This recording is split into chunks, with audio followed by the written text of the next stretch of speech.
What's up, world? I'm Cameron McKinney, and this is Pop Culture Spotlight, a podcast about one of the best directors of his generation, and arguably of all time, Paul Thomas Anderson, aka PTA. I look at Paul Thomas Anderson's first 3 movies as one era of PTA movies. In these movies, you see a lot of the same faces, beginning with his debut film, 1996's Hard 8, starring Philip Baker Hall as Sidney, an old-time gambler who befriends John, who is down on his luck, played by John C. Reilly. The rest of the cast includes Gwyneth Paltrow, Samuel L. Jackson, and Philip Seymour Hoffman. Personally, it's my least favorite of his movies, but it shows you what Anderson is capable of, and what I find interesting about the film is that the 2 leads at this point were known most for their supporting roles, Hall in Midnight Run and Say Anything, and Reilly in Casualty of Wars and What's Eating Gilbert Grape.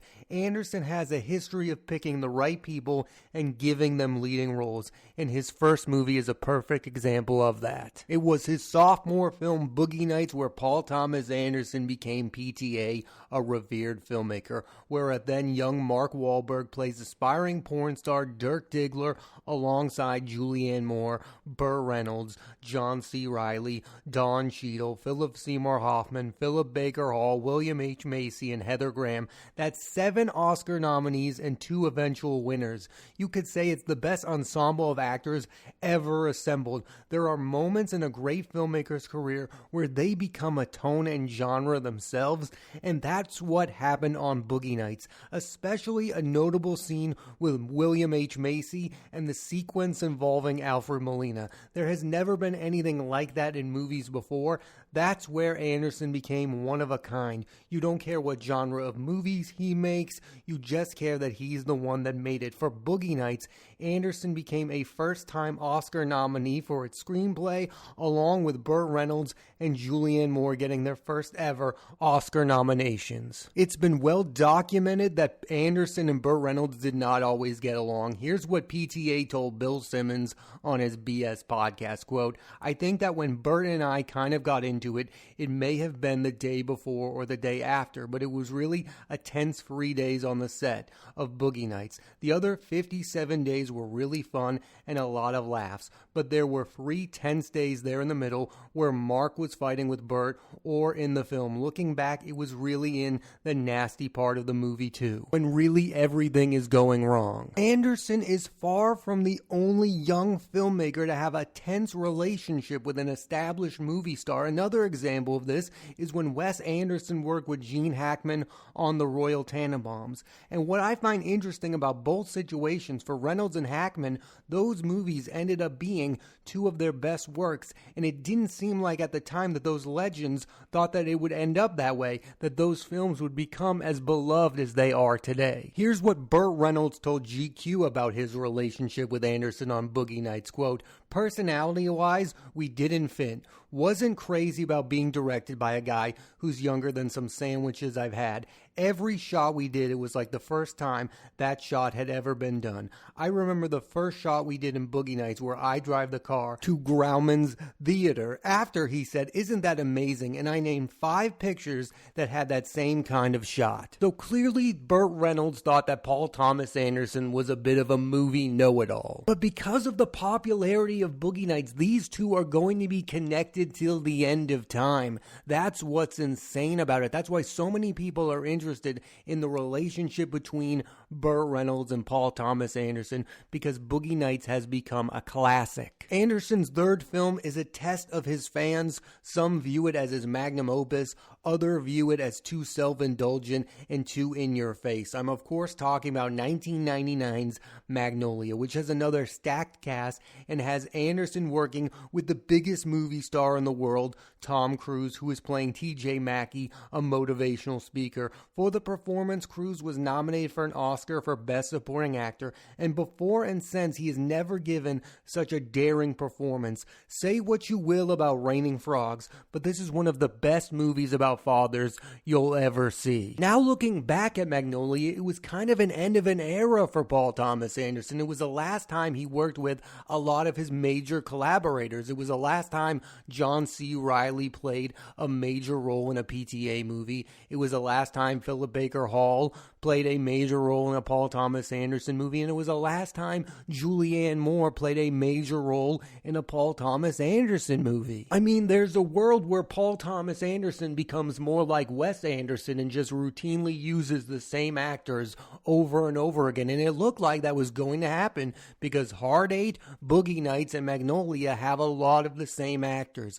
But overall, that didn't end up becoming the case. And really, those first three films, like I said earlier, feel like an entire era of his movies. And after those three films, he takes his career in a completely different direction. And I do believe there are fans of his out there that miss his earlier work. They believe Boogie Nights and Magnolia was the height of his powers. I believe there are people out there that want to see John C. Reilly in every single Paul Thomas Anderson movie, Julianne Moore also. I also think there are people that wanted to see him work with Tom Cruise more, Mark Wahlberg more. But the great filmmakers evolve and change, and boy did Paul Thomas Anderson change. So what does my guy PTA do after making a 3-hour drama? He makes a 95-minute romantic comedy with Adam Sandler of all people, Punch Drunk Love, which was the first glimmer of Sandler being more than just a funny man. Anderson had become a fan of the comedian, especially the film Big Daddy, telling the LA Times, quote, "I love Big Daddy. Big Daddy had sensitive Sandler, but there's a scene in it where he's screaming at his father over the telephone that I used to rewind over and over again. That's when I really thought, I have to find this person. I have to work with this person." Anderson was not only able to get Sandler to fit into one of his movies, he was also able to tap into Sandler's signature anger. In the film, he's paired with Emily Watson, who's also brilliant in the film. That's something I love about Anderson, his desire to work with major movie stars. This guy wanted to work with Burt Reynolds. He wanted to resurrect his career. Then he wanted to work with Tom Cruise, the biggest movie star of the time. Then he sees that Adam Sandler is becoming one of the biggest movie stars of the time, and he doesn't care that he's a comedic actor. He wants to work with major stars. And I feel like sometimes the big directors don't appreciate movie stardom enough.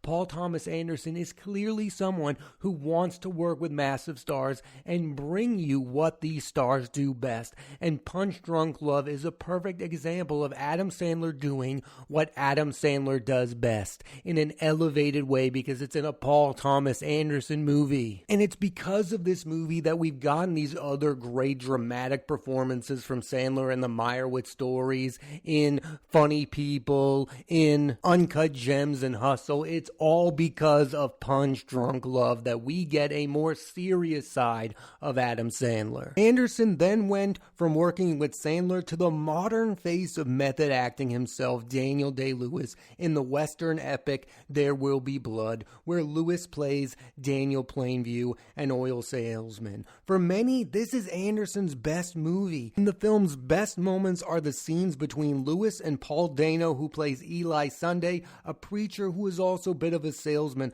The final moments between Eli and Daniel is wild. In any other year in movies, this would have clearly won Best Picture at the Oscars, but it went up against No Country for Old Men. Daniel Day-Lewis did, however, win Best Actor that year. Like when you talk about There Will Be Blood, there is no genre to this movie. It's not a full-on drama. It's not a full-on comedy, but there are hilarious moments in There Will Be Blood. It is so intense that it's so funny as well. And I do find it interesting that Boogie Nights and Magnolia were these massive ensembles, and then he makes two movies where he focuses on one actor, Adam Sandler in Punch Drunk Love, and then Daniel Day-Lewis in There Will Be Blood. Like, he becomes fixated on telling a character arc. That's what he did in There Will Be Blood. The movie rests on the performance of Daniel Day-Lewis. Yes, Paul Dano is in the movie and he's brilliant in the movie, but There Will Be Blood is all about Daniel Plainview. If that performance doesn't work, that movie doesn't work. And it does work because he got arguably the greatest actor of all time to play the character. In the future, Paul Thomas Anderson will most likely end up winning an Oscar, but when he does, there will be so many people who will say it should have been for There Will Be Blood. Anderson's next two films would end up being his most divisive. First is The Master, a movie that most believe is about Scientology, starring Joaquin Phoenix as Freddie Quill and Philip Seymour Hoffman as Lancaster Dodd and Amy Adams. And this is a movie that many struggle with, asking themselves, what is it about? And I, for one, don't have all the answers, but absolutely love the movie. It pairs two of the greatest actors of our time, and sadly, it ended up being the last PTA movie with Philip Seymour Hoffman. It's my favorite of his performances in Anderson's films. Second would be his role in Magnolia, where he plays Jason Robards' nurse.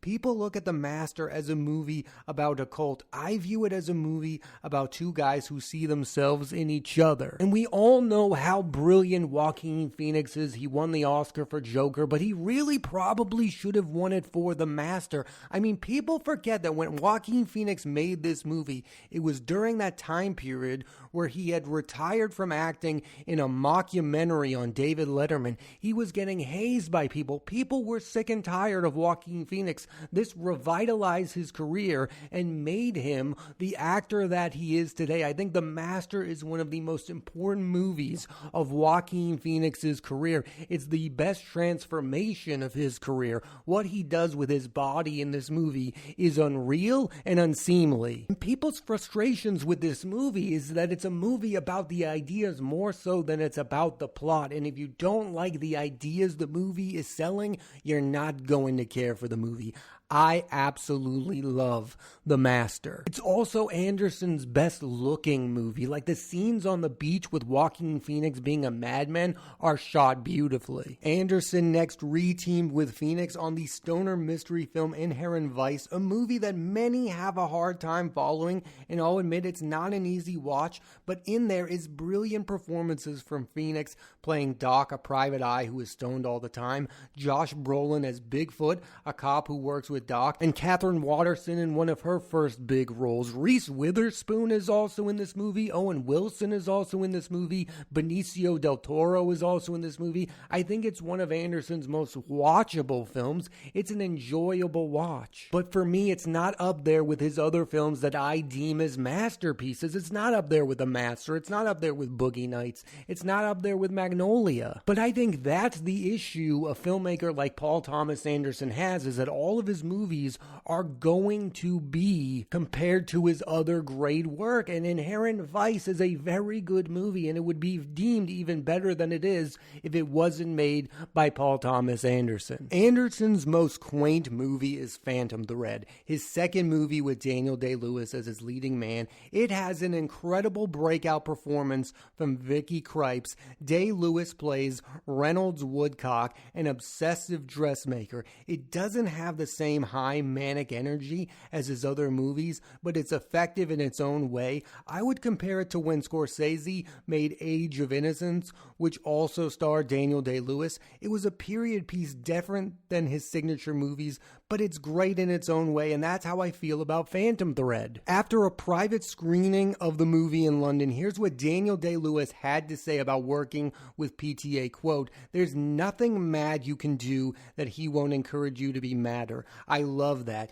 You are always so close to the line of chaos, which you have to be for it to be alive. There's so much misunderstanding about preparation. You prepare for a long time, of course, if you are lucky, but the only reason you prepare is that you don't have a clue what you're doing when you start, and to have the confidence not to have a clue what's going to happen. I think Paul loves the element of risk. Of course, the only real risk is that you're going to make a huge bleeping fool of yourself, and you do that every every day anyway, but it does feel like you're in the presence of danger. During the movie's release, Daniel Day-Lewis announced that he was retiring from acting. Do I believe that Daniel Day-Lewis is never going to act in a movie again? Absolutely not. In fact, I believe he's going to work with Paul Thomas Anderson again someday. This is a guy who does this all the time. He goes away from years and years, and then all of a sudden he gives a breakout performance in a movie like Lincoln or a movie like There Will Be Blood. I believe there will be more great Daniel Day-Lewis performances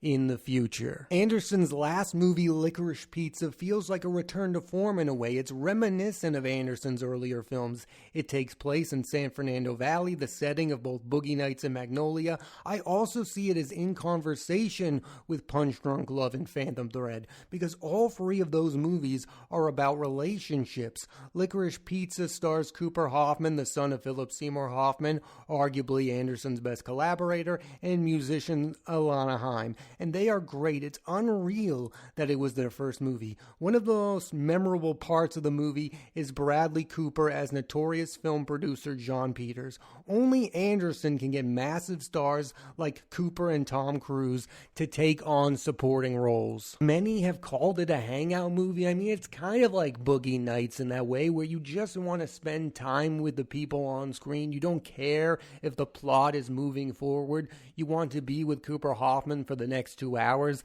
and have a good time. And it's not as serious tonally as Anderson's other movies like Phantom Thread or The Master. But then he gives you something like that Bradley Cooper scene in the car. I mean, that's what Anderson used to do. His movies didn't used to all be that kind of There Will Be Blood energy. It just used to come in from time to time, like the Alfred Molina scene in Boogie Nights, or the Cooper scene in Licorice Pizza, or the Tom Cruise scene in Magnolia. That manic energy only used to be a piece of his movies. It felt like that energy became his entire movies later on. Like, that's what The Master is to me. It's all kind of that kind of energy. Philip Seymour Hoffman is giving off that kind of manic energy the entire film. Same with Joaquin Phoenix. Same with Daniel Day-Lewis and There Will Be Blood. Licorice Pizza is a return to subtlety for Anderson in a way, with a mix of that chaos that everyone loves. So after going through his entire filmography, what do I like most about Anderson is how deep his movies are